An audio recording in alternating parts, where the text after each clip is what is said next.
Hello students, welcome to online classes of MICS Education, সরকারি চাকরির প্রস্তুতির জন্য অন্যতম সেরা প্রতিষ্ঠান। এখানে আপনারা WBCS, railway, PSC, SSC, school service commission, defence এবং অন্যান্য যে কোনো ধরনের রাজ্য সরকারের এবং কেন্দ্রীয় সরকারের চাকরির জন্য প্রস্তুতি নিতে পারেন ইংরেজি এবং বাংলা উভয় মাধ্যমেই। অভিজ্ঞ শিক্ষকের দ্বারা প্রশিক্ষণ দেওয়া হয়। এছাড়া প্রতি সপ্তাহে অনলাইন মক টেস্ট এবং প্রতি মাসে মাসিক মক টেস্টের মাধ্যমে আমরা ছাত্রদের সার্বিক মূল্যায়ন করে থাকি। এছাড়া সমস্ত ক্লাসের স্টাডি মেটেরিয়াল আমরা স্টুডেন্টদের পিডিএফ হিসেবেও প্রোভাইড করে থাকি। সমস্ত লাইভ ক্লাসের রেকর্ডিং দেওয়া হয়।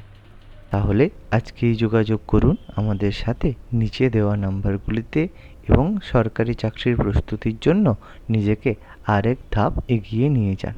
ধন্যবাদ। আগের দিন আমরা কম্প্রিহেনশন শিখেছিলাম। আজকে আমাদের কম্প্রিহেনশনেরই এক্সারসাইজ করার কথা, কিন্তু ব্যাপারটা এরকম হয়েছে যে আমার ল্যাপটপে একটু সমস্যা হচ্ছে। তো পরের দিন রিডিং কম্প্রিহেনশনের এক্সারসাইজ হবে, ল্যাপটপে ছাড়া পসিবল না ওই ক্লাসটা করানো কম্প্রিহেনশনটা। ওই জন্য পরের দিন আমরা রিডিং কম্প্রিহেনশনটা করব। বাট আজকে আমরা কি করবো না, আজকে যেহেতু রিডিং কম্প্রিহেনশন আমরা করছি না, তার জন্য আমরা যেটা বেসিক থেকে যেখান থেকে শুরু হওয়ার কথা আমাদের ইংলিশ, সেখানকে চলে যাচ্ছি। মানে টেন্স, আজকে আমরা টেন্স পড়বো। এর পরের দিন রিডিং কম্প্রিহেনশন শেষ করার পর তারপরে আবার ঘুরে আমরা টেন্সে আসবো। ঠিক আছে? তো যেরকম আমি পেপারে আর্টিকেল দিচ্ছি, তোমরা সবাই সেগুলো পড়ছো তো? হ্যাঁ স্যার। হ্যাঁ স্যার। আর শুরুতে অনেক কিছু হয়তো বুঝতে পারবে না, অনেক কিছু হয়তো সমস্যা হবে শুরুর দিকে, প্রথম 2-3 মাস তো এরকম হবেই। তবুও আমি চেষ্টা করি এরকম আর্টিকেল গুলো দিতে যেগুলো একটু একদম সাদামাটা ইংলিশই বেশি ইউজ করা হবে, আর হচ্ছে যেগুলো অনেক কোনো হাই প্রোফাইল টপিক না, এমনি জাস্ট ন্যাচারাল যেসব নিউজ আসে। তো যে টপিক গুলো আমি তোমাদেরকে দিই ওগুলো দা হিন্দু পেপারের ম্যাগাজিনের আর্টিকেল, যেগুলো পড়তেও ভালো লাগে একটু। তো যারা পড়ছো না তারা সেটা তাদের নিজেদের ব্যাপার, আর ওটা আমার দায়িত্ব কন্টেন্ট প্রোভাইড করা, সেটা আমি করলাম। আর যারা পড়ছো তারা তার বেনিফিটটা, তোমরা যারা কন্টিনিউ পড়ছো তারা আমার সঙ্গে তো ওই ক্লাসটাতে 6 মাস করবে, তো দেখবে লাস্টের দিকে গিয়ে তোমরা বলবে যে না স্যার আমরা এখান থেকে বেনিফিট পেয়েছি। তো শুরুর দিকে তোমরা যে আর্টিকেল গুলো দিচ্ছি মোটামুটি লেন্দি আর্টিকেলই দেই আমি, তো ওগুলো তোমরা পড়ার চেষ্টা করো, দেখবে অনেকটাই দেখবে না ইংলিশ সম্পর্কে হবে। আর বারবার বলেছিলাম যে আর্টিকেলে, যখন তোমরা আর্টিকেল পড়বে সেখানে আহ, অনেক সময় দেখবে কিছু ভারী ওয়ার্ড আছে। তোমরা যদি দেখো যে ওই ভারী যে ওয়ার্ড গুলো, যেগুলো একদম কঠিন কঠিন বড় বড় ওয়ার্ড, তো অত কঠিন অত বড় ওয়ার্ড গুলোকে নিয়ে মাথামাতি করার কোনো দরকার নেই। এমনি ইন জেনারেল যে ওয়ার্ড গুলো তোমরা পড়ো, সেই ওয়ার্ড গুলো যেগুলো দেখেছো যেগুলো ছোট ওয়ার্ড কিন্তু মানে জানি না, তো সেইগুলোকে কি করবে, খাতায় নোট ডাউন করে রাখবে, সেগুলো পরবর্তীকালেও কাজে লাগবে। আর ওই যে ভারী ভারকাম কিছু ওয়ার্ড আছে তার মধ্যে 70-80% ওয়ার্ড তো অ্যাডজেক্টিভ আর অ্যাডভার্বই থাকে, তো সেগুলো না জানলেও এমন কিছু যায় আসে না। তো এবার আমরা চলে এসেছি টেন্সে। তো যেটা সবচেয়ে বড় কথা যে আমরা এর আগেও টেন্স শিখেছি, টেন্স জানি না এমন কিছুই নয়, কিন্তু এটা আমি আগেও পড়ানোর অভিজ্ঞতা থেকে বলছি যে এই টেন্স চ্যাপ্টার যদি না কারো ঠিক থাকে তাহলে কিন্তু অনেকটাই প্রবলেম। টেন্স যদি না কারো ঠিকঠাক থাকে, টেন্স ঠিকঠাক থাকাটা খুব জরুরি। এবার এতদিন তোমরা যেভাবে জেনে এসছো না, এখানে একটু আলাদা রকম ভাবে জানতে হবে। ঠিক আছে? আমরা জানি সবকিছুই, কম্পিটিটিভ এক্সামে তোমরা যেগুলো পড়ছো সেগুলো সবই জানো, বাট এখানে অ্যাপ্রোচটা আলাদা হওয়া এই কারণে জরুরি, তার কারণ তোমাদেরকে অনেক কম সময়ে অনেক বেটার রেজাল্ট করতে হবে। এখানে কেউ 100 নাম্বার করার জন্য, কেউ 150 নাম্বারের কোশ্চেন তোমাকে অনেক সময় মোটেও দেওয়া হবে না, যেরকম একাডেমিক স্তরে আমাদেরকে দেওয়া হতো 90 নাম্বারের কোশ্চেনে 180 মিনিট, এত সময় এখানে দেওয়া হয় না। যেহেতু এখানে সময়টা কম দেওয়া হয় সেহেতু আমাদেরকে চেষ্টা করতে হবে কি, যত রকমের মানে একটু শর্ট ট্রিক, একটু লজিক ওয়াইজ কিছু মেথড বের করে সেগুলোকে ইজিলি যাতে সলভ করা যায়, এবং যেগুলো যেগুলো টাইম টেকেন কম হবে। তো সেরকমই টেন্স আমরা এতদিন যেভাবে জেনে এসেছি, আমরা সেভাবে টেন্স পড়বো না, আমরা টেন্সের অ্যাপ্রোচটাকে একটু আলাদা রকম করবো। আর এক্সামে তুমি একটা থেকে দুটো কোশ্চেন টেন্স রিলেটেড কিন্তু পেয়ে যাবে। এবার সেই একটা থেকে দুটো কোশ্চেন টেন্স রিলেটেড, শুধু তো টেন্স রিলেটেড পেলে, এরপরে আরো বিভিন্ন জায়গার কোশ্চেন আসবে যেগুলোতে টেন্স না জানলে সেটা কিন্তু করা সম্ভব নয়। যদি ভয়েস আসে এক্সামে, তাহলে টেন্স না জানলে ভয়েস স্ট্রং হওয়া সম্ভব নয়। যদি ন্যারেশন আসে কোশ্চেনে, তাহলে ন্যারেশন না জানলে কখনো স্ট্রং, সেটা তোমার টেন্স না জানলে কখনো স্ট্রং হবে না। তাই জন্য আমাদের টেন্স চ্যাপ্টারটা ওভারঅল গ্রামাটিক্যাল এররের জন্য খুব একটা ভাইটাল চ্যাপ্টার। তাই এটা খুব ভালো করে শেখার চেষ্টা করো। যারা যেটুকু জানো, অবভিয়াসলি অনেক কিছুই জানো, বাট আমি তোমাদেরকে আজকে রিকোয়েস্ট করবো যে তোমরা যেটা জানো সেটাকে ভুলে যাও, ঠিক আছে? কারণ নতুন কিছুকে যদি ব্রেনে ইমপ্লিমেন্ট করতে হয় তাহলে পুরোনো কিছুকে ভুলতে হবে। তো সেটা ভুলে গিয়ে দেখো যে কিভাবে, আমি তোমাদেরকে শুধু এখানে পড়ি দিয়ে বেরিয়ে চলে যাব না, তোমাদের এক্সামে যে কোশ্চেন যেগুলো আসে, যেরকম কোশ্চেন আসে আমি সেরকম কোশ্চেনও তোমাদেরকে করাবো। তখন তোমরা দেখতে পাবে যে হ্যাঁ স্যার এটা জানাটা খুব জরুরি, বা এই অ্যাপ্রোচটা নিলে আমাদের কুইকলি সলভ করা যাচ্ছে। আমি এরকম না যে জাস্ট উপরে উপরে পড়ালাম দিয়ে চলে গেলাম, এরকম এখানে পড়ানো হবে না। এখানে অনেকটাই বেসিক থেকে পড়ানো হবে এবং এক্সামে যে কোশ্চেন গুলো আসে সেগুলোও প্র্যাকটিস করানো হবে। তো ব্যাপারটা কি বলতে চাইছি আমি টেন্সের, যে আমরা টেন্স পড়তে গিয়ে একটা জিনিস শিখে প্রথম জানি যে সিম্পল প্রেজেন্ট টেন্স আছে, সিম্পল প্রেজেন্ট। তো টেন্সের সবচেয়ে যেটা শুরুতেই তোমাদেরকে বলবো, যে টেন্স শিখতে গেলে সবার প্রথম যেটা জানা জরুরি, যে এই প্রেজেন্ট টেন্স সম্পর্কে একটা নিখুঁত আইডিয়া থাকাটা জরুরি। সেটা সিম্পল প্রেজেন্ট হোক, বা প্রেজেন্ট কন্টিনিউয়াস হোক, বা পারফেক্ট হোক, যাই হোক না কেন, এই তিনটে সম্পর্কে নলেজ খুব ভালো থাকা জরুরি। কারণ মেজরিটি কোশ্চেন আসে এই তিনটে জায়গা থেকে, পাস্ট ফিউচার থেকে কোশ্চেন সাধারণত কম আসে। প্রেজেন্ট সিম্পল, প্রেজেন্ট কন্টিনিউয়াস আর প্রেজেন্ট পারফেক্ট আজকে আমরা পড়বো। তো তিনটেই আজকে আমরা দেখবো, তারপরের দিন আমরা তার এক্সারসাইজ করব। তো আজকে এই তিনটে দেখতে গিয়ে দেখো, একটু খেয়াল করো যে সমস্ত টেন্সের তুমি যাই পড়ো না কেন, যেই টেন্স যাই পড়ো না কেন, যদি আমি একটা নর্মাল একটা সেন্টেন্স এরকম লিখি যে আই সরি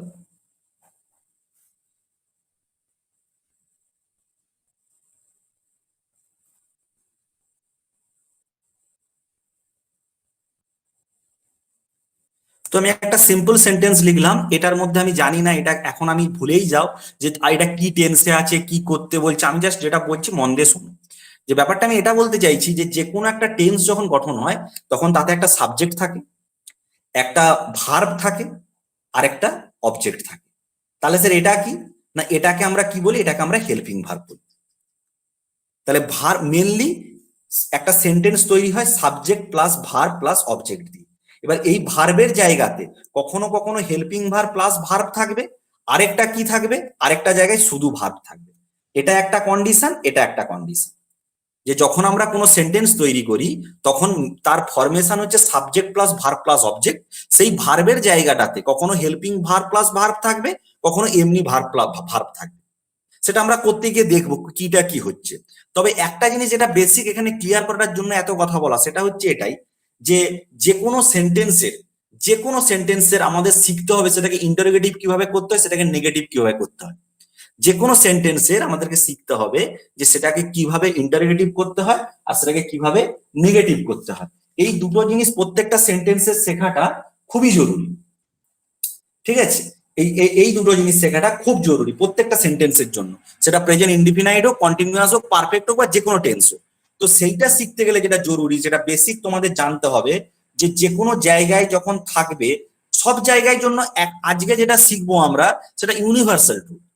সেটা যে এখানে এরকম হচ্ছে স্যার, সেখানে তাহলে কি অন্যরকম হবে, ওখানে কি অন্যরকমের না, এমন কিছু আমরা শিখবো আমার এই ক্লাসগুলোর মধ্যে দিয়ে তোমরা শিখবে যেগুলো তোমরা সব জায়গায় ইউজ করতে পারবে। তো সেই জিনিসটা দেখো যে subject plus verb plus object, sir বললো যে একটা বেসিক স্ট্রাকচার। তো এরকম একটা স্ট্রাকচারের শেষে আমরা কি ইউজ করি, ফুল স্টপ ইউজ করি। তো এই ফুল স্টপটাকে যদি আমাদেরকে কিসে কনভার্ট করতে হয়, ইন্টারোগেটিভ সাইনে কনভার্ট করতে হয়। যে ফুল স্টপটা কিসে কনভার্ট হয়ে গেল, ইন্টারোগেটিভ সাইনে। ইন্টারোগেটিভ সাইন মানে কি, কোনো জিনিসকে যদি কোশ্চেন করা হয় তখন সেটাকে কি দেওয়া হয়, ইন্টারোগেটিভ সাইন দেওয়া হয়। যে প্রশ্নসূচক একটা সেন্টেন্স, তার শেষে প্রশ্নসূচক একটা চিহ্ন দিতে হয়, সেটাকে আমরা বলি ইন্টারোগেটিভ সাইন। তো এই সাইনটা নিশ্চয়ই এক না, এই দুটোর মধ্যে অনেক আলাদা। তো যখনই প্রশ্ন করবে যে কোনো টেন্সে, তোমাদেরকে আমি যদি বলি যে কোনো টেন্সে, যে তোমাদেরকে আমি বললাম যে এটাকে ইন্টারোগেটিভ করে দাও, এরপর থেকে আমরা টেন্স করার সময় আমি তোমাদেরকে টেন্স পড়ানোর পরেই বলবো যে এটাকে ইন্টারোগেটিভ করে দাও। তো ইন্টারোগেটিভ করে দাও মানেটার অর্থ কি না, প্রশ্নসূচক একটা প্রশ্নতে এটাকে কি বলবো আমরা। তো সেই যে প্রশ্নসূচকটা আমরা কিভাবে করব তার একটাই বেসিক ফান্ডামেন্টাল শেখো, যে কোনো জিনিসকে আজ থেকে জেনে রাখো, কোথাও শিখেছো শেখোনি সেটা বড় ব্যাপার না, আজ থেকে শিখে রাখো যে যে কোনো সেন্টেন্সকে যখন আমরা ইন্টারোগেটিভ সেন্টেন্স বানাই, তার জন্য যেটা সবচেয়ে বড় রুল, যে তার জন্য হেল্পিং ভার্বকে আগের দিকে আসতে হবে। কি কে আগের দিকে আসতে হবে? হেল্পিং ভার্বকে আগের দিকে আসতে হবে। তাহলে হেল্পিং ভার্বকে আগের দিকে আসতে হবে, কিন্তু আমি স্যার শুরুতে দেখলাম যে subject plus verb plus object, তাহলে এখানে তো কোনো হেল্পিং ভার্ব নেই। যদি কোনো সেন্টেন্সে আমি আগেই বললাম যে ভার্ব একটা কিরকম হয়, হেল্পিং ভার্ব প্লাস ভার্বের স্ট্রাকচার হয়, আর একটা এমনি ভার্ব দিয়ে হয়। যদি হেল্পিং ভার্ব রিলেটেড স্ট্রাকচার হয় তাহলে তো কোনো সমস্যাই নেই, আগের দিকে তুমি হেল্পিং ভার্বকে নিয়ে চলে এলে, দিলে সেন্টেন্সটা কি হয়ে গেল? ইন্টারগেটিভ হয়ে গেল। যদি তোমরা এই এক্সাম্পলটা দেখো যে I plus am plus playing plus cricket, subject আছে, হেল্পিং ভার্ব আছে, ভার্ব আছে, আর হচ্ছে অবজেক্ট আছে, তাহলে এই ধরনের সেন্টেন্সকে যদি আমি বলি যে এটা কি সেন্টেন্স জানি না আমরা এখনো, জাস্ট তোমাদেরকে বললাম যে এই একটা সেন্টেন্স আমি তোমাদেরকে দিলাম, এটাকে তোমরা ইন্টারোগেটিভ করে দাও, মানে প্রশ্নসূচক করে দাও। তোমাদের কাজ একটাই হবে যে হেল্পিং ভার্বকে আগের দিকে নিয়ে আসবে, হেল্পিং ভার্বকে জাস্ট তার আগের দিকে নিয়ে আসবে, আর অন্য কোনো কাজ নেই। হেল্পিং ভার্বকে আগের দিকে নিয়ে এসে লাস্টে ইন্টারোগেটিভ সাইন দেবে। কোন সেন্টেন্সকে প্রশ্ন করার একটাই তারিকা, যে সাবজেক্টের আগে হেল্পিং ভার্বকে আনতে হয়। তাহলে এটা তো এই ফর্ম এই নিয়মের মধ্যে আমরা পেয়ে গেলাম স্যার, যে ভার্ব আছে সেটা helping verb plus verb related একটা এক্সাম্পল, যেখানে হেল্পিং ভার্বও আছে, যেখানে ভার্বও আছে। কিন্তু স্যার যেখানে শুধু ভার্ব থাকবে এই ধরনের সেন্টেন্স, তাহলে সেটাকে আমরা কিভাবে ট্রান্সফার করব? না, সেটা আমরা দুটো ক্ষেত্রে সেটা দেখতে পাবো, দুটো সেন্টেন্সের স্ট্রাকচারে, যে স্ট্রাকচার গুলো দেখবে যে subject plus V1 plus V5 plus object, আরেকটা স্ট্রাকচার হয় subject plus V2 plus object. সবই বলবো পরের ক্লাসে, আজকের ক্লাসে সব মিলিয়ে বলবো যে এই যে দুটো স্ট্রাকচার, এটা এটা প্রেজেন্ট ইনডিফিনাইটের স্ট্রাকচার, আর এটা পাস্ট ইনডিফিনাইটের স্ট্রাকচার। তো এই দুটো স্ট্রাকচারই আমরা দেখতে পাই যে যেখানে কোনো হেল্পিং ভার্ব থাকে না, এগুলো শুধুমাত্র মেন ভার্ব দিয়ে এখানে সেন্টেন্সটা তৈরি হয়। তাহলে যেখানে কোনো হেল্পিং ভার্ব থাকে না, মেন ভার্ব দিয়ে সেন্টেন্স তৈরি হয়, তাহলে সেই সেন্টেন্স গুলোকে আমরা কিভাবে কনভার্ট করব ইন্টারোগেটিভে? কারণ ইন্টারোগেটিভের রুলই আমি বলেছি তোমাদেরকে যে হেল্পিং ভার্বকে যতক্ষণ না তুমি আগের দিকে আনতে পারবে ততক্ষণ অবধি সেই সেন্টেন্সটা কি? ইন্টারোগেটিভ নয়। তাহলে এই সব সেন্টেন্স গুলোকে আমরা কিভাবে ইন্টারোগেটিভে কনভার্ট করব? না, এইসব সেন্টেন্স গুলোকে ইন্টারোগেটিভে কনভার্ট করার জন্য আলাদা করে একটা হেল্পিং ভার্বকে আনতে হয়। তো আলাদা করে তাহলে আমরা কি হেল্পিং ভার্ব আনবো? না, আলাদা করে ডু বা ডাজ হেল্পিং ভার্ব নিয়ে আসতে হয়। ডু বা ডাজ আমি সব ইমপ্লিমেন্টেশন আমি দেখাবো কিভাবে এগুলো প্রয়োগ করতে হয়, জাস্ট তোমরা গল্পের মতো শোনো যে কিভাবে হয়। আর subject plus V2 plus object থাকলে, মানে পাস্ট ইনডিফিনাইটে যখন কোনো হেল্পিং ভার্ব নেই, তখন আমরা কি নিয়ে আসতে হয়? ডিড নিয়ে আসতে হয়। আলাদা করে একটা ডিড নিয়ে আসতে হয়, আর একটা কি নিয়ে আসতে হয়? ডু বা ডাজ নিয়ে আসতে হয়। এই কথাগুলো কেন বলা হচ্ছে, এত কথা কেন হচ্ছে? কারণ এগুলো হচ্ছে বেসিক জিনিস। টেন্স জানতে গেলে এই জিনিসগুলো একটু আইডিয়াটা থাকা জরুরি। যে টেন্স যখন আমরা শুরু করব, তখন যে কোনো টেন্স যখন পড়বো, প্রেজেন্ট ইনডিফিনাইট হোক, প্রেজেন্ট কন্টিনিউয়াস হোক, বা প্রেজেন্ট পারফেক্ট হোক, বা পাস্টের যে কোনো টেন্স পড়বো, তখন সেখানে তোমাদেরকে তিনটে করে স্ট্রাকচার শিখতে হবে। কি কি স্ট্রাকচার? না, একটা এমনি স্টেটমেন্ট, যেটা এই ফুল স্টপ দিয়ে আমরা করি স্টেটমেন্ট। অ্যাসার্টিভ সেন্টেন্স, অ্যাসার্টিভ সেন্টেন্সের মধ্যে অ্যাফার্মেটিভ সেন্টেন্স মানে হ্যাঁ সূচক বাক্য। আরেকটা কি শিখতে হয়? না, না সূচক বাক্য। যে কোনো সেন্টেন্সকে আমরা না সূচক করতে গেলে কি করতে হয়, সেটা একদমই ইজি, সেটা করানোর সময় বলা যাবে। কিন্তু যেটা আলাদা করে শেখাচ্ছিল যে যদি সেটাকে প্রশ্নসূচক করতে হয় তখন সেটা কিভাবে করবো। প্রশ্নসূচক করার একটাই নিয়ম, যে যে কোনো সেন্টেন্স যখন তোমরা দেখতে পাবে, সেই সেন্টেন্সে যদি হেল্পিং ভার্ব অলরেডি প্রেজেন্ট থেকে থাকে, তাহলে সেই হেল্পিং ভার্বটাকে আগের দিকে নিয়ে এসে তোমরা সেটাকে ইন্টারোগেটিভ করতে পারো। আর যদি এই ধরনের সেন্টেন্স হয় যেগুলো হেল্পিং ভার্ব থাকে না, সেইগুলোকে যদি ইন্টারোগেটিভে প্রশ্নসূচক করতে হয়, তখন কি করতে হয়? যখন যেখানে যেমন দরকার করবে ডু বা ডাজকে আগের দিকে নিয়ে এসে, বা এখানে তো একটাই অপশন আছে ডিড, ডিডকে আগের দিকে নিয়ে এসে আমাদের কি করতে হয়? প্রশ্নসূচক করতে হয়। আমি তোমাদেরকে এইটুকু পড়ানোর মধ্যে দিয়ে তোমাদেরকে এই 10-15 মিনিটের লেকচারে এইটা বোঝাতে চেষ্টা করছি যে কোনো সেন্টেন্সে থাকলে সেটাকে ইন্টারোগেটিভে কিভাবে কনভার্ট করতে হয়। তার জন্য যে দুটো রকমের সেন্টেন্স আমরা পাবো, সেটাই তোমাদেরকে এখানে বললাম, যে হেল্পিং ভার্ব রিলেটেড একটা রকমের সেন্টেন্স পাবো আমরা, আর হেল্পিং ভার্ব বিহীন একটা সেন্টেন্স পাবো। হেল্পিং ভার্ব রিলেটেডটা তোমাদেরকে উপরে দেখালাম কিভাবে ইন্টারোগেটিভ করতে হবে এখানে, আর হেল্পিং ভার্ব নেই যেটাতে, এই ধরনের সেন্টেন্স যেখানে হেল্পিং ভার্ব নেই, সেই হেল্পিং ভার্ব যে নেই, এই যে হেল্পিং ভার্বটা এখানে আমরা কি দেবো? না, এই হেল্পিং ভার্বটা আমরা যেখানে যেমন দরকার পড়বে ডু বা ডাজ দেবো, সেটা প্রেজেন্ট ইনডিফিনাইটের ক্ষেত্রে, আর ডিড দেবো কোথায়? না, পাস্ট ইনডিফিনাইটের ক্ষেত্রে। তো এতটা সবাই ক্লিয়ার?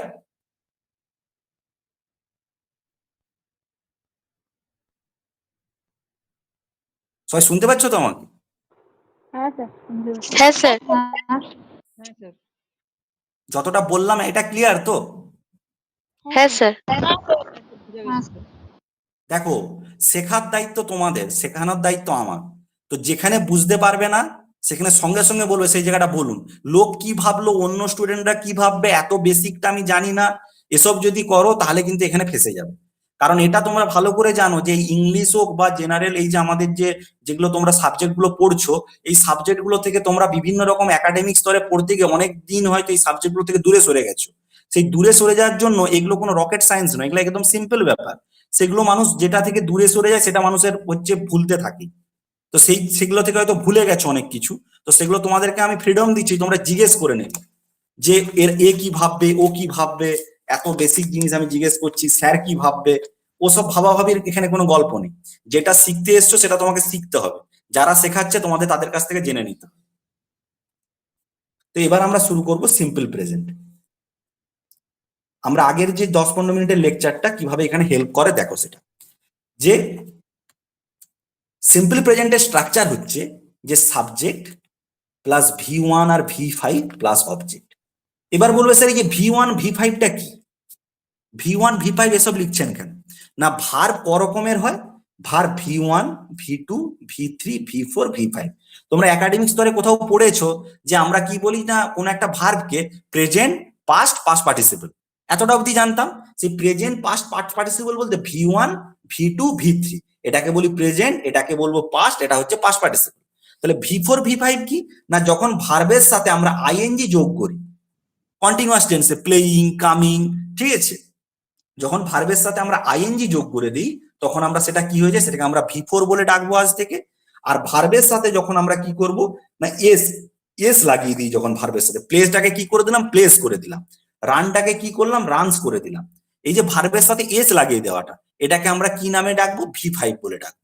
তাহলে এটাতে দেখো যে প্রেজেন্ট সিম্পল প্রেজেন্ট টেন্সে কি হয় না, ভার্ব হিসাবে কে আসে, V1 আর V5 আসে। এইবার এই যে V1 আর V5 এসছে, এই V1 আর V5টাকে কোথায় কিটা কাজে লাগবে, স্ল্যাশ দিয়েছি মানে কি দুটোর যে কোনো একটা হতে পারে। কোথায় কিটা কাজে লাগবে তোমরা এতদিন শিখে এসছো যে যদি ফার্স্ট পার্সন, ঠিক আছে, যদি সেটা কি ফার্স্ট পার্সন বা সেকেন্ড পার্সন, যদি ফার্স্ট পার্সন বা সেকেন্ড পার্সন থাকে তাহলে আমরা কি ইউজ করব, V1 ইউজ করব। আর যদি কোনো কারণে আমরা দেখি যে সেটা থার্ড পার্সন সিঙ্গুলার নাম্বার আছে, সিঙ্গুলার নাম্বার মানে হি, সি, ইট এই জাতীয় কিছু আছে, তখন আমরা কি ইউজ করব, V5 ইউজ করব। যদি বলা হয় আমি লিখবো এখানে যে আই প্লে ক্রিকেট, আমি এখানে লিখলাম একটা এক্সাম্পল, আই প্লে ক্রিকেট, যে এটা সাবজেক্ট, এটা তার V1, দেখো প্লের সাথে কোনো কিছু যোগ নেই তাই এটা V1, আর এটা কি অবজেক্ট। এবার যখন আমি সেকেন্ডে এইটাই লিখছি, যেটা তাহলে কিসের স্ট্রাকচার হলো, সিম্পল প্রেজেন্টের স্ট্রাকচার হলো। এটাই যখন লিখবো আমি যে হি, তারপরে কি লিখবো আমরা, হি এর পর আমরা কি করি না প্লেস করি। প্লেস মানে কি, V5 প্লাস অবজেক্ট ক্রিকেট। তাহলে এই যে অবজেক্টটা দিলাম, একই সেন্টেন্স, প্রেজেন্ট ইনডিফিনাইট এটাও, প্রেজেন্ট ইনডিফিনাইট এটাও। তো এখানে সাবজেক্টের জন্য V1 হলো, এখানে এই সাবজেক্টের জন্য কি হলো, V5 হলো। তাহলে সেইটা আমাদেরকে জানতে হবে যে যদি ফার্স্ট পার্সন আর সেকেন্ড পার্সন থাকে তাহলে আমরা V1 ইউজ করব, আর থার্ড পার্সন সিঙ্গুলার নাম্বার থাকলে V5, third person plural number মানে থার্ড পার্সন প্লুরাল নাম্বার বলতে কাকে বোঝাচ্ছি আমরা, দিয়ে কে বলি, তাহারা। দিয়ে যদি হয় তাহলে কি হবে, তাহলেও কিন্তু V1ই হবে, তাহলেও V1ই হবে। তাহলে শুধুমাত্র চেঞ্জেসটা ওই যে V1 বা V5 এর চেঞ্জেসটা কোথায়, তাহলে না শুধুমাত্র থার্ড পার্সন সিঙ্গুলার নাম্বারের জন্য V5, আর বাকি যা কিছু ইউজ করব আমরা, হি, সি, ইট, যা, আর বাকি যে আই ইউজ করব, উই ইউজ করব, ইউ ইউজ করব, দে ইউজ করব, এই সবগুলো যে ইউজ করব তাতে আমরা কি ইউজ করব, V1 ইউজ করব। আর বাকি যে থার্ড পার্সন সিঙ্গুলার নাম্বারের মতো যদি এই কেসটা থেকে থাকে তাহলে সেখানে V5 ইউজ করব। এই যে টেন্সটা তোমাদেরকে শেখালাম এখানে, এটা কিসের স্ট্রাকচার হলো, এটা হচ্ছে সিম্পল প্রেজেন্ট বা প্রেজেন্ট ইনডিফিনাইটের স্ট্রাকচার হলো। এবার যদি তোমরা এক্সাম্পলে চলে যাও, এক্সাম্পলে যদি চলে যাও, এটা জাস্ট এক্সাম্পল দিলাম আমি, যদি একটা প্রপার এক্সাম্পলে চলে যাও, যেখানে আমরা একটা প্রপার এক্সাম্পল দিয়ে লিখছি যে আই প্লে ক্রিকেট, তাহলে এটা এটা কিসে আছে, এটা একটা অ্যাসার্টিভ সেন্টেন্স। অ্যাসার্টিভ সেন্টেন্সের মধ্যে আমার এটা অ্যাফার্মেটিভ সেন্টেন্স মানে হ্যাঁ সূচক। এইবার প্রশ্নটা আসে যেটা এতক্ষণ ধরে আমরা শিখছিলাম, যে আমি তোমাদেরকে বলবো যে এই সেন্টেন্সটাকে ইন্টারোগেটিভ করে দাও। এই সেন্টেন্সটাকে কি করে দাও। এটা প্রত্যেকটা সেন্টেন্সে আমরা শিখবো, সিম্পল প্রেজেন্টেও শিখবো, কন্টিনিউয়াসেও শিখবো, পারফেক্টেও শিখবো, সব জায়গায় এটা শিখবো আমরা, যে কিভাবে টেন্সকে বদলাতে হয় কিভাবে। তো সেই বদলটা আমাদেরকে শিখতে হবে।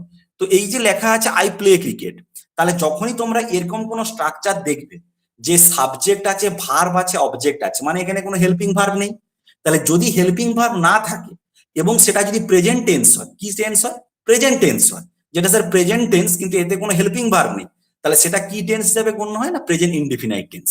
প্রেজেন্ট ইনডিফিনাইট টেন্সের যেটা ইন্টারোগেটিভ করার রুলস, যে এই প্রেজেন্ট ইনডিফিনাইট টেন্সকে ইন্টারোগেটিভ করতে গেলে হেল্পিং ভার্ব হিসেবে কাকে নিয়ে আসতে হয়, ডু বা ডাজ কে নিয়ে আসতে হয়। তাহলে থার্ড পার্সন ছাড়া, এই যে থার্ড পার্সনে দাগ দিয়েছি আমি, এই থার্ড পার্সন ছাড়া বাকি সব জায়গায় কাকে নিয়ে আসবো আমরা, ডু কে নিয়ে আসবো, বাকি সব জায়গায় ডু কে নিয়ে আসবো। আর যদি শুধুমাত্র এই থার্ড পার্সনের জন্য কাকে নিয়ে আসবো আমরা, ডাজ কে নিয়ে আসবো। আমি থার্ড পার্সন একটা পরে শিখছি, আগে আমরা বাকিটা শিখে নিই যে ডুটা কোথায় ইউজ করবো। তাহলে ডুটাকে যদি আমি বলি ইউজ করব, কোথায় ইউজ করব, না তোমাদেরকে যেটা শিখিয়েছি যে বেসিক ফান্ডামেন্টালটা, যে কোনো ইন্টারোগেটিভ করতে গেলে হেল্পিং ভার্বকে অলওয়েজ কোথায় করতে হয়, আগের দিকে লিখতে হয়। কার আগের দিকে, না সাবজেক্টের আগের দিকে লিখতে হয়। তাহলে সাবজেক্টের আগের দিকে তুমি হেল্পিং ভার্ব লিখে দিলে, যেহেতু এখানে কোনো হেল্পিং ভার্ব ছিল না, তাই আলাদা করে ডু কে কেন নিয়ে এসছো, না প্রেজেন্টে কাকে ইউজ করতে হয়, ডু বা ডাজ কে ইউজ করতে হয়। আর ডু কোথায় ইউজ হয়, না সাবজেক্ট যদি ফার্স্ট পার্সন থাকে, সাবজেক্ট যদি সেকেন্ড পার্সন থাকে, সাবজেক্ট যদি থার্ড পার্সন প্লুরাল নাম্বার থাকে, তাহলে কি ইউজ করি আমরা, ডু ইউজ করি। আর কোনো কাজই নেই, বাকিটা অ্যাজ ইট ইজ লিখে দেবে, একটা ইন্টারোগেটিভ সাইন দিলেই সেটা কি হয়ে গেল, ইন্টারোগেটিভে চেঞ্জ হয়ে গেল। সবাই এটা বুঝতে পেরেছো? স্যার একটা প্রশ্ন ছিল। তো এইটা হলো কি, এটা হলো ইন্টারোগেটিভ করার ফর্মুলা। এইবার দেখো এখানে এটা স্যার ইন্টারোগেটিভ একটা করার প্রশ্ন ছিল। হ্যাঁ বলো বলো, কোনো সমস্যা স্যার নেই, বলো। আই প্লে ক্রিকেটটাকে তো ইন্টারোগেটিভে করলেন ডু আই প্লে ক্রিকেট, কিন্তু স্যার এটা মিনিংটা চেঞ্জ হয়ে গেল না? মানে মিনিং, সেই মানে do I not play cricket হবে না এটা, মানে ইন্টারোগেটিভে যদি চেঞ্জ করা হয়? স্যার ডু আই প্লে ব্যাপারটা ক্রিকেট করলে তো মিনিংটা চেঞ্জ হয়ে যাচ্ছে না? তুমি যে কোনো জিনিসকে যখন ইন্টারোগেটিভ করবে তার মিনিং চেঞ্জ হবে, ঠিক আছে। তো যে কোনো জিনিসকে তুমি যে কোনো সেন্টেন্সকে, সেটা প্রেজেন্ট ইনডিফিনাইট হোক, প্রেজেন্ট কন্টিনিউয়াস হোক বা পারফেক্ট হোক, দুটো কথা তো আলাদা। একটা হচ্ছে হ্যাঁ সূচক কথা, তোমাকে আমি জিজ্ঞেস করলাম, তোমাকে আমি বললাম তুমি দিল্লি যাচ্ছ, ঠিক আছে, তোমাকে আমি জাস্ট বলছি যে তুমি দিল্লি যাচ্ছ, তুমি ধরো আমাকে বললে যে আমি স্যার দিল্লি যাব, তুমি বললে, তো এই যে তুমি দিল্লি যাবে আমাকে বললে, এটা কি, একটা অ্যাসার্টিভ সেন্টেন্স। অ্যাসার্টিভ সেন্টেন্সের এটা অ্যাফার্মেটিভ সেন্টেন্স, মানে হ্যাঁ সূচক বাক্য। তার সঙ্গে যখন তুমি ইন্টারোগেটিভ করবে প্রশ্নসূচক, প্রশ্নসূচকে কি হবে, যে আমি কি দিল্লি যাব, মিনিং তো চেঞ্জ হবেই, কারণ সেটা তো একটা তো সেন্টেন্সটাই সেটা আলাদা, যে সেটাকে কি করা হচ্ছে, প্রশ্ন করা হচ্ছে। এরপরে যখন তুমি নেগেটিভ করাবো, এরপরেই এখানে নেগেটিভ করতে হবে আমাদেরকে। নেগেটিভ সেন্টেন্স কথার অর্থ কি, না সূচক, যে তো তখন কি হবে, আমি দিল্লি যাব না। কোনো কথার তিনটে রকম হয়, একটা প্রশ্ন, তার উত্তর হ্যাঁ বা না। তুমি কি দিল্লি যাবে, তোমাকে আমি প্রশ্ন করলাম, তুমি বললে হ্যাঁ স্যার আমি দিল্লি যাব, বা না স্যার আমি দিল্লি যাব না। তাই জন্যই কি হয়, আমাদেরকে মেনলি তিন রকমের সেন্টেন্সের স্ট্রাকচার শিখতে হয়। একটা হচ্ছে অ্যাসার্টিভের অ্যাফার্মেটিভ আর নেগেটিভ, আর একটা হচ্ছে ইন্টারোগেটিভ। যে কোনো কাউকে কিছু প্রশ্ন করলে তার দুটো অ্যান্সার আসে, যে হ্যাঁ সূচক বা না সূচক। তুমি যে কোনো কোশ্চেন করবে না, যাকে হোক যা কোশ্চেন করো না কেন, প্রথমে শেখা উচিত এটা, যে ইন্টারোগেটিভ, যে প্রশ্ন কাউকে যদি করা হয় তার দুটো অ্যান্সার বেরিয়ে আসে, একটা হচ্ছে ইয়েস আর একটা হচ্ছে নো। যদি ইয়েস হয় সেটা হচ্ছে অ্যাফার্মেটিভ সেন্টেন্স বলি, আর যদি নো হয় সেটাকে আমরা নেগেটিভ সেন্টেন্স বলি। মিনিং বদলাবে, আমরা ভয়েস চেঞ্জ করছি না এখানে, যে ভয়েস চেঞ্জ করছি স্যার মিনিং বদলে গেলে কি করে সেটা ভয়েস চেঞ্জ হবে, ভয়েস চেঞ্জের তো মিনিং তো বদলায় না। এটা হচ্ছে সেন্টেন্স। কাউকে কিছু একটা কোশ্চেন করার জন্য ইন্টারোগেটিভ সেন্টেন্স ইউজ করি, কাউকে হ্যাঁ সূচক বাক্যে উত্তর দেওয়ার জন্য আমরা অ্যাফার্মেটিভ সেন্টেন্স ইউজ করি, কাউকে না সূচক বাক্যে উত্তর দেওয়ার জন্য আমরা নেগেটিভ সেন্টেন্স ইউজ করি। আমরা ডেইলি লাইফে যে ইউজটা হয় সেটা মেনলি এই তিন ধরনের সেন্টেন্স ইউজ হয়, একটা কোশ্চেন, একটা অ্যান্সারের মধ্যে হ্যাঁ বা না। মিনিং অবশ্যই বদলাবে, এখানে তো মিনিং বদলানোর কথা হচ্ছে না, মিনিং তো বদলাবে, সেন্টেন্সই তো আলাদা। এটা তোমার হচ্ছে অ্যাসার্টিভের অ্যাফার্মেটিভ সেন্টেন্স, এটা তোমার ইন্টারোগেটিভ সেন্টেন্স। এরপরেই দেখো না নেগেটিভ সেন্টেন্স হবে।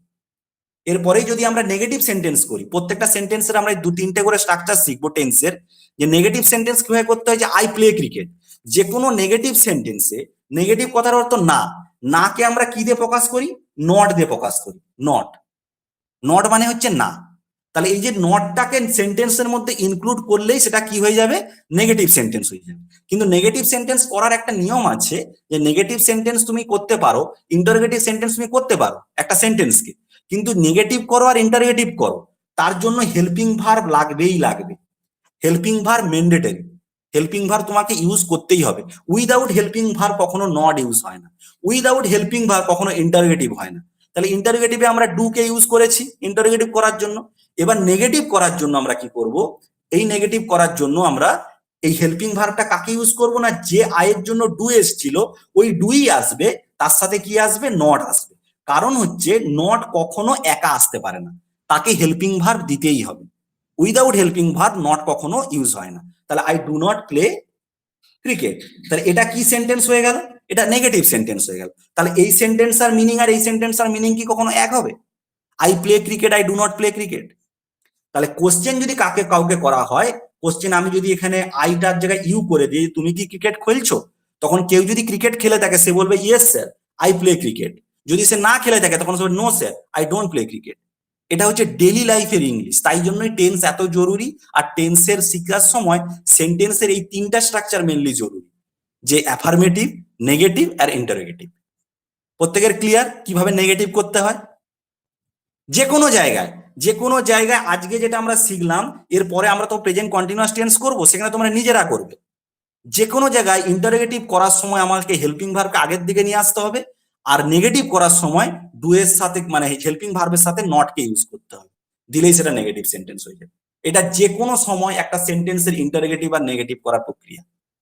প্রত্যেকের ক্লিয়ার? হ্যাঁ স্যার।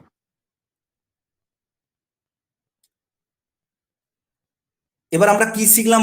ওখানে আমরা শিখলাম যে কিভাবে ফার্স্ট পার্সন, সেকেন্ড পার্সন আর থার্ড পার্সন প্লুরালের জন্য ডু ইউজ করি। এবার আমরা শিখবো যে ডাজ কিভাবে ইউজ করা হয়। ডাজ কিভাবে ইউজ করা হয়? যদি বলা হয় যে হি, হি এর পর আমরা লিখলাম প্লে ক্রিকেট, কিন্তু এই হি এর পর প্লে ক্রিকেট লেখাটা, প্লেটা হচ্ছে কি ভুল লিখেছি আমি। কারণটা কি না, থার্ড পার্সন সিঙ্গুলার নাম্বার যদি হয় তাহলে ভার্বের কি ফর্ম হয়? V5 হয়। V5 মানে কি? প্লেস। তাহলে ভার্বের সঙ্গে যখন এস লাগাই সেটা কি হয়ে যায়? V5 হয়ে যায়। থার্ড পার্সন সিঙ্গুলার নাম্বারের জন্য আমরা কি করি না, থার্ড পার্সন সিঙ্গুলারের জন্য আমরা কি ইউজ করি? V5 ইউজ করি। V5 মানে ভার্বের সাথে এস লাগানো। এবার এই ধরনের সেন্টেন্সে যদি আমরা কি করি, এই ধরনের সেন্টেন্সকে যদি আমরা ইন্টারোগেটিভ করতে চাই, তখন আমরা কি হেল্পিং ভার্ব হিসাবে ইউজ করি? ডাজ কে হেল্পিং ভার্ব হিসাবে ইউজ করি। ঠিক আছে? তাহলে ডাজকে যদি হেল্পিং ভার্ব হিসেবে ইউজ করি, তাহলে ডাজ হলো কিসের জন্য না, থার্ড পার্সন সিঙ্গুলারের নাম্বারের জন্য কি হেল্পিং ভার্ব হিসেবে ইউজ হবে? ডাজ হেল্পিং ভার্ব হিসেবে ইউজ হবে। এই যে ডাজ হেল্পিং ভার্ব হিসেবে ইউজ হলো, এই ডাজের পর আমি কি লিখবো? সাবজেক্ট লিখলাম, তারপরে কি লিখলাম? প্লেস লিখলাম, তারপরে লিখলাম ক্রিকেট। কারণ এটাই শিখিয়ে এসেছি তোমাদেরকে। কিন্তু আমি তোমাদেরকে প্রথমেই বলেছিলাম যে যে কোনো জায়গায় প্রেজেন্ট থেকে কোশ্চেন সবচেয়ে বেশি হয়। প্রেজেন্ট থেকে কোশ্চেন, অলওয়েজ কোশ্চেন সবচেয়ে বেশি হয়, সেটা এরর সলভ করো বা যাই কিছু করো না কেন। তার কারণটা হচ্ছে প্রেজেন্টে অনেক রকম গ্রামাটিক্যাল রুল ইউজ হয়, তাই জন্যই প্রেজেন্ট থেকে কোশ্চেন বেশি হয়। তাহলে আমরা একটু আগে শিখলাম আগের পেজে, যে যখন আমরা ডু ইউজ করছিলাম সেখানে কোনো কাজ ছিল না। ডু ইউজ করছিলাম, ডুটাকে নিয়ে এসেছিলাম, বাকিটা হুবহু লিখে দিয়েছিলাম, দিতেই সেটা ইন্টারগেটিভ হয়ে গেছিল। কিন্তু সেটাই যদি আমরা এখানে যখন আমরা করতে যাচ্ছি, যে ডাজ লেখার পর বাকিটা হুবহু লিখছি, তখন কিন্তু সেটা ইন্টারগেটিভ হচ্ছে না, তখন কোথাও না কোথাও মিস্টেক হয়ে যাচ্ছে, কোথাও না কোথাও ভুল হয়ে যাচ্ছে। সেই ভুলটা কি না, যখন আমরা ইন্টারগেটিভ সেন্টেন্স করব প্রেজেন্ট ইনডিফিনাইট টেন্সে, থার্ড পার্সন সিঙ্গুলার নাম্বার যখন থাকে, তখন যখন V5 ইউজ করি, সেই সময় যখন আমরা ইন্টারগেটিভ সেন্টেন্স করব, তখন এই যে এসটা, V5 এর এই যে এসটা, মানে যেটা ওই এস প্লেস করছে, এই এসটা কিসে কনভার্ট হয়ে যায়? এই ডাজে কনভার্ট হয়ে যায়। ডাজে মানে ডু এর সাথে যে ইএস লাগছে, এই ডাজে কি হয়ে যায়? কনভার্ট হয়ে যায়। এই এসটা এতে কনভার্ট হয়ে যায়। তখন কি হয়, এই যে প্লে যেটা মেন ভার্ব ছিল, সেই প্লেটা ঘুরে কি হয়ে যায়? V1 কনভার্ট হয়ে যায়। তাহলে যদি প্রপার কেউ ফরম্যাট বলে যে কোনো সময় যদি প্রেজেন্ট ইনডিফিনাইট টেন্সের থার্ড পার্সন সিঙ্গুলার নাম্বার একটা স্ট্রাকচার থাকে, তাকে যদি আমরা ইন্টারোগেটিভ করতে হয়, সেটাকে প্রপার স্ট্রাকচার কি হলো না, ডাজ হি প্লে ক্রিকেট। কেন ডাজ হি প্লে ক্রিকেট হলো? কিন্তু যখন এমনি অ্যাফার্মেটিভে ছিল তখন কি ছিল? প্লেস ছিল। কিন্তু যখনই সেটা ইন্টারোগেটিভ হয়ে গেল সেটা কি হয়ে গেল? প্লে হয়ে গেল। কেন প্লে হয়ে গেল?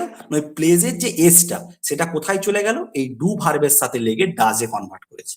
ওই কারণেই আমরা কি হয়, আমরা মিস্টেক করে দিই। যখন তোমাদেরকে আমি কোশ্চেন করাবো না, তোমাদেরকে একদম কোশ্চেন করে দেখাবো এক্সামে যে কোশ্চেন গুলো এসছে প্রেজেন্ট ইনডিফিনাইট টেন্সের এই রিলেটেড, এই মানে এই রিলেটেড মানে প্রেজেন্ট ইনডেফিনাইট টেন্সের হচ্ছে এই গ্রামাটিক্যাল রিলেটেড এক্সামে যে কোশ্চেন আসছে, যখন তোমাদেরকে করে দেখাবো তখন তোমরা আরো ভালো বুঝতে পারবে যে স্যার ঠিক বলতে কিটা চাইছি। আর সেখানে সেই কোশ্চেন গুলোতে তোমরা দেখবে যে মেজরিটি কোশ্চেন না এই রিলেটেড কোশ্চেন। তার কারণটা কি না, এখানে ইয়েস হলে এখানের এসটা উড়ে যায়। যদি ডাজ ইউজ করতে হয় তাহলে আমাদের কি করতে হয় না, মেন ভার্বের সাথে যে এসটা থাকে সেটাকে আমাদেরকে উড়িয়ে দিতে হয়, না হলে সেটা গ্রামাটিক্যালি কি হয়, এরর হয়ে যায়। এই সেন্টেন্সটাকে যদি আমরা নেগেটিভ সেন্টেন্স করি, নেগেটিভ সেন্টেন্সের সময় কি বলছিলাম না, অন্য কোনো কাজ থাকে না, নেগেটিভ সেন্টেন্সের সময় হেল্পিং ভার্বের সাথে কি ইউজ করতে হয়, নট ইউজ করতে হয়, দিলেই সেটা নেগেটিভ সেন্টেন্স হয়ে যায়। বাকিটা যা আছে সেটাই। যে কোনো জিনিসের যে নিয়ম আমরা শিখি, সেই নিয়ম শিখলে তার সবচেয়ে ভালো ইমপ্লিমেন্টেশন কখন আমরা বুঝতে পারি জানো তো, যখন সেটা কোশ্চেন অ্যান্সার করি। যখন কোশ্চেন অ্যান্সার করবো তখন সবচেয়ে ভালো বোঝা যায় ব্যাপারটা কি হচ্ছে। সেটা তোমাদেরকে পরের ক্লাসে আমি দেখাবো কোশ্চেন অ্যান্সার করানোর সময়, যে দেখো এইভাবে এটা হচ্ছে। জাস্ট ক্লাসটা বোঝো, ক্লাসটা বোঝার পর আমি পিডিএফ দেবো, পিডিএফটা বারবার দেখবে। কারো অসুবিধা থাকলে ভিডিওটা আরেকবার দেখবে, দিয়ে কনসেপ্টটা ক্লিয়ার করো। কোশ্চেন অ্যান্সার করার সময় তোমরা নিজেরা রিয়েলাইজ করবে যে স্যার এই কথাগুলো কেন, এই সব কনসেপ্ট শেখার দরকার কেন, যে ডাজ থাকলে প্লে এর সাথে কি উড়ে যায়, প্লেটা প্লেই থেকে যায়, এর সাথে প্লে কি হয় না, তোমরা রিয়েলাইজ করবে। স্যার একটা কথা ছিল। হ্যাঁ বলো। বলছি স্যার আমার এই মানে আপনি যে পিডিএফটা দিবেন বলেছেন ওটা কি মানে এই যে যেগুলো পড়াচ্ছেন সেগুলোর কি ডিটেইলসটা দিবেন? না না, এই যেটা খাতাতে হচ্ছে এই খাতারই পিকটা আর কি। না কিন্তু স্যার আপনি যে ইয়াতে করছেন হয়তো আমার হচ্ছে ইংলিশে খুব একটা ভালো নয়, তাহলে যদি একটু ডিটেলস দিতেন। এটা তো হয়তো আপনি বোঝানোর জন্য শর্টে বলছেন, হয়তো কিসের জন্য কি হচ্ছে ওটা তো পরবর্তীকালে যদি হয়তো কোনো জায়গায় ভুলে গেছি, সবসময় তো পিডিএফ থাকলে মানে বা কোনো কিছু হয়তো লেখা থাকলে জিনিসটা আমাদের সুবিধা হয় আর কি আমার।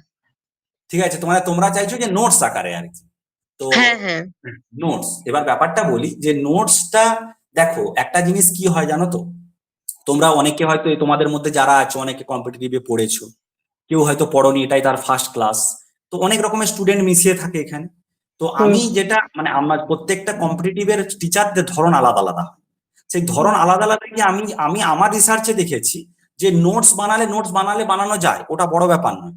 বড় ব্যাপার হচ্ছে যে আমি নোটসে অনেক কিছু থাকে, নোটস যেগুলো কি হয় বইয়ে যেগুলো থাকে সেগুলো এত লেন্দি হয় আর কি, এত লেন্দি ব্যাপার যেগুলো পড়ার কোনো দরকার নেই, তবু সেগুলো পড়তে হয়। স্যাররা লিখায় এই অ্যাবস্ট্রাক্ট নাউন কাকে বলে, এই নাউন কাকে বলে, ওই নাউন কাকে বলে। আমার অ্যাপ্রোচটা একটু আলাদা। আলাদা বলতে কিরকম, যে তোমাদের কথাটা লজিক আছে যে তোমরা যদি স্যার হঠাৎ করে তোর এখন বলছেন মনে আছে, ভুলে গেলাম ধরুন, না তখন পুরো পট করে ডিটেলস কি না হয়। হলে হয়তো কিসের জন্য কিটা হচ্ছে ওই এরকম মানে এটা শুধু হ্যাঁ, হয়তো এবার আপনি তোমাদেরকে উদাহরণ দিতে এই জন্য যাচ্ছেন। আমি ভিডিওটা এই কারণে ভিডিওটা আপলোড করা হয় আমাদের চ্যানেলে, যে যার যেখানে বুঝতে অসুবিধা হবে সে ভিডিওটা দেখে নেবে। তার কারণ যেগুলো তোমাদেরকে আমি শেখাচ্ছি না, কোনো বই আমি যেভাবে বলছি ওভাবে লেখা নেই। আমি গ্যারেন্টিতে বলতে পারি কোনো বই, আমি তো 4টা 5টা গ্রামার বই ইউজ করি, কেউ এভাবে বলেনি। সবে কি লেন্দি ভাবে বলা থাকে। তাহলে তোমাদেরকে কেন এভাবে বলা হচ্ছে, কারণ তোমাদেরকে 6 মাস 7 মাসের ভিতরে একটা কোর্স শেষ করতে হবে। তার বলে কি আমি তোমাদেরকে স্পিডে পড়িয়ে দিয়ে বেরিয়ে যাবো না। আমার টার্গেটটা কোথায় থাকে, তোমাদেরকে কনসেপ্টটা শিখিয়ে তোমরা ভিডিওটা দেখলে, ভিডিওটা দেখে তোমরা জিনিসটাকে বুঝলে কি ব্যাপারটা কি, ম্যাক্সিমাম কোশ্চেন করানো আমাদের চিন্তা ভাবনা। যে যত বেশি কোশ্চেন অ্যান্সার করবে তত বেশি নোটসের মতো তোমার দিমাগে তোমার মাথাতে ছাপা হয়ে যাবে যে ও এটা থেকে এটা হয়, ও এটা থেকে এটা হয়। আমরা কি করি না, বেশি কনসেপ্ট নোটস পড়ি কিন্তু কোশ্চেন আনসার কম করি। আমাদের এখানে ঠিক উল্টাটা করানো হয়। যত এক্সামে কোশ্চেন এসছে টেন্স রিলেটেড তোমাদেরকে আমি সব প্র্যাকটিস করাবো, যাতে তোমরা এক্সামের কোশ্চেন আর ভয় না থাকে যে স্যার এক্সামে কেমন পড়ে, আপনি পড়ালেন এক্সামে পড়ছে আরেক কোশ্চেন। বেশিরভাগ ক্ষেত্রে যেটা হয় পড়িয়ে এক এক্সামে আরেক কোশ্চেন দেখা যায়। কারণ কি করে সবাই সহজ করে পড়ায়। এখানে কোনো সহজ পড়ানো হবে না, এক্সামে যা কোশ্চেন আসে সেটাকে সলভ করার জন্য যদি কঠিন করে পড়াতেও হয় আমরা কঠিন করে পড়াবো। তোমাদের মতো যারা অন্যান্য ব্যাচের, অনেক অন্য ব্যাচেরও এখানে ছেলে মেয়ে আছে, 1 আর 2 জন আছে, তারা জানে যে আমি পড়ানোর পর তাদেরকে প্র্যাকটিস এক্সারসাইজ করে দেখাই যে যেগুলো আমরা শিখছি সেগুলো কতটা ইমপ্লিমেন্টেশন। এবার এই যে নোটস আকারে বললে, আমি দেখছি যে যদি আমার এই ব্যাপারটা বানাতে এগুলো তা নিজের পক্ষে যখন বই লেখা সম্ভব নয়, আমি তো অত লেভেলের এখনো টিচার না যে বই লিখবো এবার এই ছোট্ট করে আমার এই লজিকটার উপর। তো যদি কিছু পিডিএফ টাইপের মানে বানানো যায় আর কি, যেটা তোমাদেরকে হয়তো বুঝতে সুবিধা হবে। তো মেনলি তোমাদেরকে আমার রিকোয়েস্ট যে এগুলো এমন কোনো কঠিন কনসেপ্ট না, বারবার ভিডিওটা গিয়ে দেখো, যেখানে যেটা বুঝতে পারবে না সঙ্গে সঙ্গে বলো, যত সহজ কোশ্চেন হোক, বাকিরা কি ভাবলো ভাবার দরকার নেই, জাস্ট জিজ্ঞেস করো স্যার এটা কেন এরকম হলো, আমি তো রিপ্লাই করবো বললাম। আমি তো তোমাদেরকে বলছি না যে রিপ্লাই করবো না, আমি তোমাদেরকে রিপ্লাই করবো, তোমরা শুধু বলো, কোশ্চেন কর, সহজ থেকে সহজতর কোশ্চেন যেটা তুমি হয়তো জানো যে এটা তো জানতাম কিন্তু ভুলে গেছি, এটা আরেকবার কি জিজ্ঞেস কর, কোনো অসুবিধা নেই। তার জায়গায় যদি দুটোর গায়ে আমাদেরকে 3টে ক্লাস নিতে আমি নেবো, কোনো অসুবিধা নেই। কিন্তু নিজেদের যেগুলো এগুলো একদম বেসিক জিনিস, এগুলো কোনো বিশাল কোনো যে লজিক্যাল একটা টাফ জিনিস পড়াচ্ছি তা নয়, এগুলো একদম বেসিক ইংলিশ, তাই জন্য একটু স্পিডে পড়ানো হচ্ছে, যে বেসিকটাকে জাস্ট তোমাদের মাথার মধ্যে হয়তো ভুলে গেছো, সেটাকে জাস্ট নিয়ে এসে তারপর প্রকৃত যে জিনিসের কাজ তাতে সেগুলো যাতে আমরা শুরু করতে পারি। ব্যাপারটা ক্লিয়ার সবাই? হ্যাঁ স্যার। এতটা অবধি কারো কোনো অসুবিধা? না স্যার। এবার দেখো,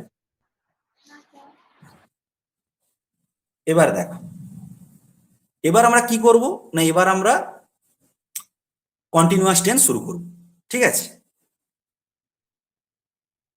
মেঘ উঠে গেছে প্রচুর, আমি জানি না কতক্ষণ কারেন্ট থাকবে, কারেন্ট যদি চলে যায় তাহলে ব্রডব্যান্ডও অফ হয়ে যাবে।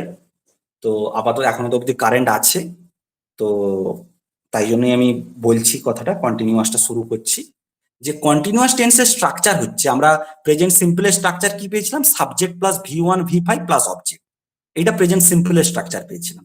প্রেজেন্ট কন্টিনিউয়াসের স্ট্রাকচার হচ্ছে, যেটা থেকে আমরা প্রেজেন্ট কন্টিনিউয়াস করব, subject plus helping verb plus main ভার্বের V4 প্লাস অবজেক্ট। তাহলে এই যে V4 লিখলাম, কেন V4 লিখলাম না, V1 এর সাথে যখন আইএনজি যোগ করি, তার মানেটা কি না, একটা ভার্ব ধরো এক্সাম্পল প্লে আছে, তার সাথে আইএনজি, সেটা কি হয়ে যাবে, সেটা হয়ে যাবে প্লেইং। এইটাকে আমরা কি বলি, V4 বলি। আর হেল্পিং ভার্ব হিসাবে কন্টিনিউয়াস টেন্সে কে আসে না, এম, ইজ আর আর। হেল্পিং ভার্ব পড়া শুরু হয়ে গেল, তোমরা দেখলে একটা সেন্টেন্স, তাতে কিন্তু হেল্পিং ভার্ব অলরেডি আছে। যদি তোমরা আজ থেকে বলে রাখলাম, তোমাদের ব্যাচে একটা ব্যাচ আছে, আমরা একটা ব্যাচে পড়াই, তো সেই ব্যাচের স্টুডেন্টরা এত ভালো টেন্স জানে, আমি তাদেরকে কথাই দিয়েছি, তাদেরকে সবকিছুটা 10 সেকেন্ডের মধ্যে সলভ করা শেখাবো। ভয়েস 10 সেকেন্ডের মধ্যে সলভ হবে, যত কঠিন ভয়েস দিক এক্সামে, যত কঠিন ন্যারেশন দিক 10 সেকেন্ডের মধ্যে সলভ হবে, কারণ টেন্স রিলেটেড জিনিস ওগুলোতে মানুষের অনেক সমস্যা থাকে, কিন্তু আমরা 10 সেকেন্ডের মধ্যে সলভ শেখাবো। তার জন্য কি জানা দরকার, তোমাদেরকেও তাই শুরুতে বলছি যে টেন্স পড়ানো হচ্ছে এখন। আমি এরপরে যেদিনই তোমাদেরকে জিজ্ঞাসা করবো যে প্রেজেন্ট কন্টিনিউয়াস টেন্সে হেল্পিং ভার্ব কি থাকে, যেন আমি শেষ করার পরেই তোমাদের কাছ থেকে হয়ে যাচ্ছে অ্যামিজার থাকে।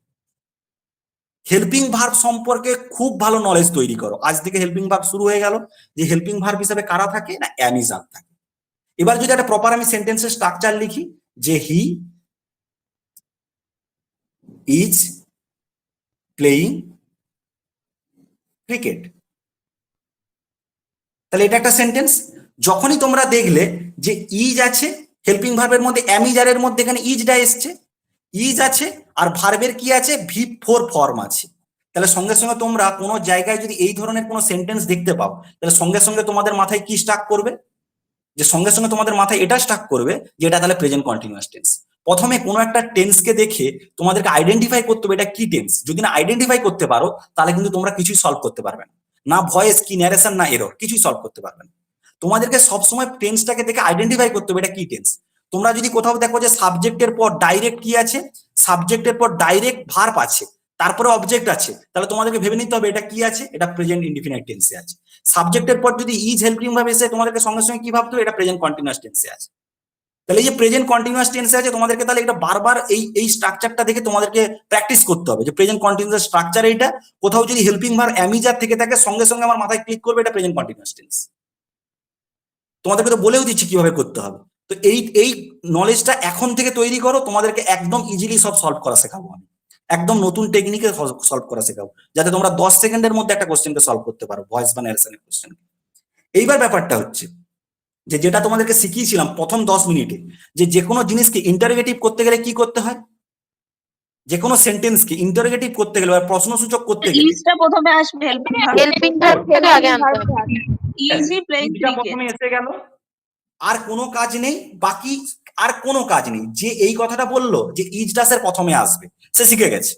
বাকি রাখবো তোমাদেরকে বলবো ঠিক এইভাবেই শেখো, যে এরপর থেকে যে কোনো জায়গায় যেখানে হেল্পিং ভার্ব অলরেডি আছে, যেমন তোমাদেরকে দেখো ফার্স্ট পেজে আমি করিয়েছিলাম, ফার্স্ট পেজে তোমাদেরকে করিয়েছিলাম এখানে এম দিয়ে, যে একটা হবে হেল্পিং ভার্ব প্লাস ভি1।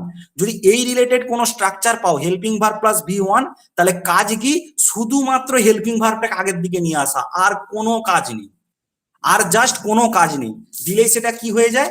দিলেই সেটা ইন্টারোগেটিভ হয়ে যায়। লাস্টে তোমরা কি করবে? একটা ইন্টারোগেটিভ সাইন দিয়ে দিলে। আর কোনো কাজ আছে? আর কোনো কাজ নেই। এরকম আমরা কি করবো? প্রত্যেকটা সেন্টেন্সের আমরা ইন্টারোগেটিভ আর নেগেটিভ করা শিখবো, কারণ সেগুলো এক্সামে আসে। এক্সামে যদি প্রেজেন্ট কন্টিনিউয়াস রিলেটেড একটা কোশ্চেন এসে যায়, সেখানে আমরা কি দেখতে পাবো? সেখানে হয়তো দেওয়া আছে ইন্টারোগেটিভ করতে বলা আছে। সেখানে কিভাবে ইন্টারোগেটিভ এর কোশ্চেন আসে তোমাদেরকে যখন পরের দিন আমি কোশ্চেন করাবো, তখন তোমরা দেখতে পাচ্ছ যে ও এইভাবে স্যার কোশ্চেন আসে। তাহলে এবার সেকেন্ডে চলে যাও। এটাকে নেগেটিভ করতে গেলে আমরা কি করব? He is not Good. playing cricket. Good, is not playing cricket. তাহলে ইজ নট প্লেইং ক্রিকেট কেন হলো? তার কারণ আমি বলেছি যে নট সবসময় হেল্পিং ভার্বের সঙ্গে আসবে। যেহেতু এখানে হেল্পিং ভার্ব ইজ আছে, তাই ইজ নট। যেহেতু এখানে হেল্পিং ভার্ব কেউ ছিল না, এখানে হেল্পিং ভার্ব কেউ ছিল না, তার জন্য আলাদা করে ডু বা ডাজকে নিয়ে আসছিলাম নট লাগানোর জন্য। কিন্তু এখানে তো অলরেডি হেল্পিং ভার্ব ইজ আছে। এই সেন্টেন্সটা, এই যে সেন্টেন্সটা, আমি সেন্টেন্স 2 নম্বর সেন্টেন্স লিখলাম, আর 1 নম্বর সেন্টেন্স এটা। এই দুটো সেন্টেন্সের মধ্যে পার্থক্য বাড়িতে খোঁজার চেষ্টা করবে। যে এখানে দেখো কোনো হেল্পিং ভার্ব নেই, ফাঁকা, কিন্তু এখানে অলরেডি কি আছে? ইজ আছে। যেহেতু এখানে ইজ আছে, তাই ইন্টারোগেটিভ নেগেটিভ করার সময় আমাদেরকে আলাদা করে কোনো রকম কোনো সমস্যার মুখে পড়তে হবে না। তার কারণ ইজকে আগের দিকে নিয়ে এলে সেটা ইন্টারোগেটিভ হয়ে যাচ্ছে, আর ইজের সাথে নট লাগিয়ে দিলে সেটা কি হয়ে যাচ্ছে? নেগেটিভ হয়ে যাচ্ছে। তাহলে আলাদা করে আমাদেরকে কি করতে হচ্ছে না, কিছু আলাদা এক্সট্রা কাজ কিন্তু করতে হচ্ছে না। কিন্তু যেখানে নেই এরকম রিলেটেড জায়গা, যেখানে নেই সেখানে কি করতে, আলাদা করে ডাজ বা ডু নিয়ে আসতে হয়। সেটা আমরা প্রথমে শিখেছি, ডাজ বা ডু কে কিভাবে নিয়ে আসতে হয়। যেহেতু এখানে আছে, তাই এখানে যেহেতু আছে এটাকে নিয়ে আর বেশি মাথা ঘামিয়ে লাভ নেই। তো এটা এইভাবে আমাদের কি করতে হয় না, প্রেজেন্ট কন্টিনিউয়াস টেন্সের আমরা স্ট্রাকচার শিখলাম। এই স্ট্রাকচারের ইমপ্লিমেন্টেশনটা কি, সেটা আমরা পরের দিন গিয়ে আমরা বুঝতে পারবো, যখন আমরা প্রপার কোশ্চেনটা করব। প্রেজেন্ট কন্টিনিউয়াস সম্পর্কে প্রত্যেকের ক্লিয়ার? হ্যাঁ স্যার। হ্যাঁ স্যার। Good.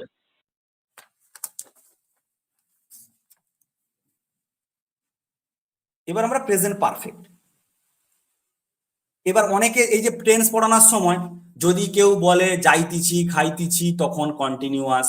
যদি কেউ বলে হয়ে গেছে, তখন সেটা পারফেক্ট। এগুলো গতানুগতিক শেখা। আমরা এখানে অন্য অ্যাপ্রোচে শিখছি, একদম ডিফারেন্ট এতে, কারণ এটা কম্পিটিটিভ এক্সাম। আমাদেরকে কম্পিটিটিভ এক্সামের নিয়মটাই কি না, আমাদের ইনপুট কম দেবো, আউটপুট বেশি। ইনপুট কম আউটপুট বেশি মানে কথাটা হচ্ছে আমরা শিখবো যতটা শেখার কমপ্লিট, সেখান থেকে ম্যাক্সিমাইজ করার চেষ্টা করব, যে কোশ্চেন অ্যান্সার যাতে ম্যাক্সিমাইজ করতে পারি আমরা। ঠিক আছে? তো এখানে ওসব কিছুই দেখো আমি বলছি না, যেটা যখন শেখানো তখন আমি শেখাবো যে কতটা মাথায় রাখলেই হবে। এবার দেখো, তাহলে এবার এতে কি থাকে? Subject plus helping verb plus ভি3 plus object.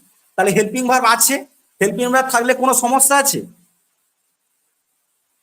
Interrogative negative sentence যখন আমরা করবো, হেল্পিং ভার্ব অলরেডি আছে, তার মানে আর কোনো সমস্যাই নেই। এখানে কি? ভার্বের ভি3। ভার্বের ভি3 মানে যে ভার্ব যদি প্লে হয়, তাহলে তার সাথে কি Past থাকবে? participle form. ইডি যোগ। তাহলে সেটা কি হয়ে গেল? প্লেড হয়ে গেল। এটাকে আমরা কি বলি? ভার্বের ভি3 বলি। তাহলে এখানে হেল্পিং ভার্ব হিসাবে কি ইউজ হয়? হেল্পিং ভার্ব হিসাবে হ্যাজ বা হ্যাভ ইউজ হয়। এর পরের দিন যখন ক্লাস নেব, শুরুতেই যদি কাউকে জিজ্ঞেস করি যে প্রেজেন্ট পারফেক্ট টেন্সে কি হেল্পিং ভার্ব থাকে, সঙ্গে সঙ্গে যেন তোমাদের রেসপন্স আছে স্যার হ্যাজ বা হ্যাভ হয়। হেল্পিং ভার্ব হিসাবে কে ইউজ হয়? হ্যাজ বা হ্যাভ ইউজ হয়। কোথায় হ্যাজ কোথায় হ্যাভ সেটা আমি বলবো, কিন্তু তোমাদের কাছে যেন ক্লিয়ার থাকে যে হ্যাজ বা হ্যাভ ইউজ হয়। প্রেজেন্ট কন্টিনিউয়াস টেন্সে কি হেল্পিং ভার্ব ইউজ হয়? অ্যাম ইজ আর ইউজ হয় স্যার। এরকম যেন মুখে মুখে থাকে যে প্রেজেন্ট কন্টিনিউয়াস মানে সেখানে হেল্পিং ভার্ব হিসেবে অ্যাম ইজ আর ইউজ হয়, আর প্রেজেন্ট পারফেক্ট মানে সেখানে কি হেল্পিং ভার্ব হিসেবে ইউজ হয়? হ্যাজ বা হ্যাভ ইউজ হয়। এইবার ব্যাপারটা, হ্যাঁ বলো, কেউ কিছু বলছো? না স্যার, এইবার ওটাই আমরা- বললাম স্যার। হ্যাঁ, এইবার আমরা একটু, অনেকে হয়তো ভুলে গেছো, আমি একদম ইজিলি বলে দিচ্ছি যে আয়ের পর আমরা কি ইউজ করব? হ্যাভ ইউজ করি। অনেকে ভাবে ছোট ছেলের জিনিস এগুলো তো স্যার জানি, কিন্তু অনেকেই হয়তো জানো না, একটু ভুলে গেছো। জাস্ট দেখে নাও যে উই এর পর কি ইউজ করি? হ্যাভ ইউজ করি। ইউর পর হ্যাভ, ইউর পর হ্যাড, হি, সি বা ইট যদি থেকে থাকে তাহলে আমরা কি ইউজ করব? হ্যাজ ইউজ করব। এর পর আমরা কি ইউজ করব? হ্যাভ ইউজ করব। তাহলে কোন জায়গায় কোন হেল্পিং ভার্বটা ইউজ হচ্ছে সেটা ছকে আমি লিখে দিলাম, হ্যাভ আর হ্যাজ এর ইউজটা, যে কোথায় হ্যাভ ইউজ করব, কোথায় আমরা হ্যাজ ইউজ করব। তাহলে এরকমই একটা সেন্টেন্স ধরো, আমি নিচে লিখছি, এরকম একটা সেন্টেন্স ধরো, হি দিয়ে শুরু করলাম, তাহলে এরপর প্রেজেন্ট পারফেক্ট টেন্স লিখবো, কি হেল্পিং ভার্ব দেবো এখানে? Sir, has. Has Good. তাহলে আমরা এখানে হ্যাজ দিলাম, কেন হ্যাজ দিলাম? তার কারণ হচ্ছে থার্ড পারসনের সাথে কি যোগ হয়? হ্যাজ যোগ হয়। তাহলে he has played cricket. Played cricket. তাহলে এটা গেল কি, এটা একটা সিম্পল স্ট্রাকচার, এটা অ্যাসার্টিভ সেন্টেন্সের স্ট্রাকচার। এটা এই স্ট্রাকচারটাকে যখনই তুমি ইন্টারোগেটিভ করবে, তাহলে ইন্টারোগেটিভ করার সময় কি করবে? Sir, has. Has হবে। এর আগে চলে Has আসবে। played cricket. হ্যাজ আগের দিকে চলে এলো, তাহলে হ্যাজ আগের দিকে চলে এলো, আর কোনো কাজ নেই। বলেছিলাম তোমাদের লাস্ট শুধুমাত্র ফলো করা কি, লাস্টে ইন্টারোগেটিভ সাইন একটা দেওয়া, এটা কিন্তু ম্যান্ডেটরি। ইন্টারোগেটিভ সাইন না দিলে সেটা কখনো ইন্টারোগেটিভ সেন্টেন্স হয় না। এটা ইন্টারোগেটিভ সাইন, এটা তোমাকে দিতে হবে। নেগেটিভ সেন্টেন্স কিভাবে করবে তাহলে? He has not. He has not played cricket. তাহলে he has not played cricket. তাহলে এটা কি হয়ে গেল? Negative sentence. তাহলে তোমরা দেখো নিজেরাই কত ইজিলি চেঞ্জ করতে পারছো। তাহলে যে কোনো জায়গায় যখন তোমরা দেখতে পাবে একটা টেন্সে যদি হেল্পিং ভার্ব থাকে, দেখো তাহলে ইন্টারোগেটিভ করা নিয়ে কোনো সমস্যা নেই, শুধু সেটাকে আগের দিকে নিয়ে এলেই হয়ে যাবে। আর যদি কোথাও দেখো যে হেল্পিং ভার্ব নেই, তাহলে তোমাদেরকে শিখিয়েছি প্রেজেন্টের ক্ষেত্রে ডু বা ডাজকে নিয়ে আসতে হবে। আপাতত তোমরা এতটা শিখেছো। তাহলে এই যে তিনটা টেন্স তোমাদেরকে আমি শেখালাম, এই তিনটা টেন্সের আমি পিডিএফটা দিয়ে দেবো, ভিডিওটা দরকার হলে আরেকবার দেখবে। বারবার বারবার এই টেন্স গুলোকে যেভাবে আমি বললাম, একটা সেন্টেন্সকে কিভাবে ইন্টারোগেটিভ করতে হয়, নেগেটিভ করতে হয়, ইন্টারোগেটিভ করতে হয়, নেগেটিভ করতে হয়, সেইটা বারবার বারবার কি করবে? প্র্যাকটিস করবে। পরের দিন যখন কোশ্চেন আনসার করবো, তখন যেন তোমাদের এই ব্যাপারটা ভালো করে বুঝতে পারবে, তখনই যদি এই জায়গাটা ক্লিয়ার থাকে।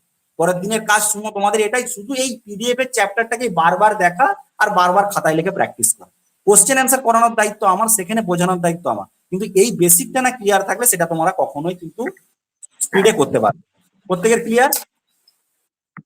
Yes, sir. হ্যাঁ স্যার। Good. হ্যাঁ, প্রচুর স্যার। মেঘ উঠে গেছে, প্রচুর এখানে মানে বজ্রবিদ্যুৎ শুরু হয়ে গেছে, কারেন্ট হয়তো চলে যাবে। আজকে এতটাই, পরের দিনের ক্লাসে আমরা এটা শিখবো, ঠিক আছে? Okay sir. Okay, sir. ধন্যবাদ ভিডিওটি দেখার জন্য। আমাদের ভিডিওটি কেমন লাগলো অবশ্যই কমেন্ট বক্সে জানাবেন, এবং পরবর্তী ক্লাসের এই ধরনের ভিডিও পেতে অবশ্যই আমাদের চ্যানেল MICS এডুকেশন সাবস্ক্রাইব করবেন। ধন্যবাদ।